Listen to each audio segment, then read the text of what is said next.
In today's video, I'm going to teach you how to set up e-commerce on your Webflow site. Whether you're just starting out or looking to broaden your online business capabilities, this walkthrough will get you up and running smoothly. Stick with me as I guide you through each essential step to ensure everything is correctly set up for your online store. First things first, let's start by enabling e-commerce and setting up your business information. If you haven't done so already, navigate to the settings menu in your dashboard, and from there, head to the e-commerce section. This is where the magic begins. You'll be prompted to enter some basic but crucial details about your store. This will include the store's name, the address where your business is registered, your preferred currency, and the country you are operating from. Make sure this information is accurate, as it forms the bedrock of your online storefront and affects everything from your product listings to tax calculations. After that, it's time to connect a payment provider. This is a key step because it enables your customers to pay you. In the settings section, once again under e-commerce, look for payment providers. Here you have the option to click on either Connect Stripe or Connect PayPal.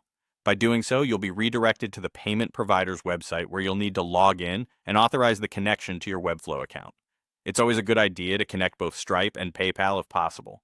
Offering multiple payment options can significantly enhance the checkout experience for your customers by providing them with the flexibility they appreciate.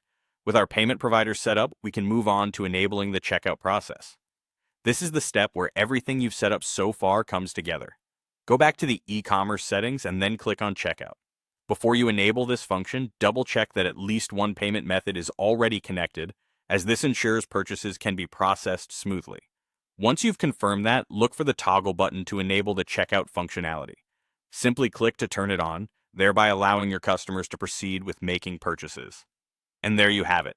By following these straightforward steps, you've set up the basic framework for your e-commerce presence on Webflow.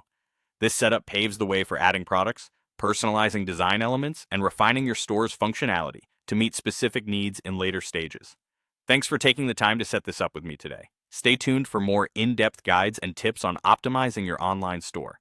Feel free to leave your questions and comments below. Now you can focus on what really matters, bringing your unique products to market and growing your business.